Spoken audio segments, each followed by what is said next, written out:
الطبيعي الاجراء الطبيعي او الحاله الطبيعيه ان الموضوع بيتحل فيربال.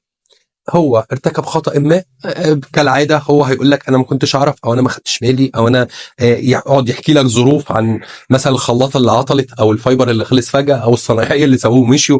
القصص اللي احنا طبعا عارفينها في مجال المقاولات كل يوم تقريبا بنمر بيها. فهو في الاغلب فيربال القصه هتتحل. القصه بتتحل فيربال يبقى احنا تمام. القصه بتتكرر كتير فهنلجأ لسايت وورك.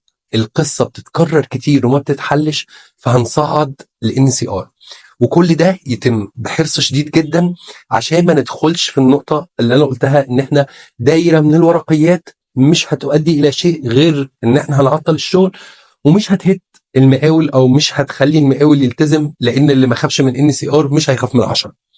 فالموضوع عباره عن ان احنا بنفرض نفسنا قبل ما نفرض ادواتنا. بنفرض نفسنا عن طريق فهم والتزام بتعاقد ولوحه وميثود.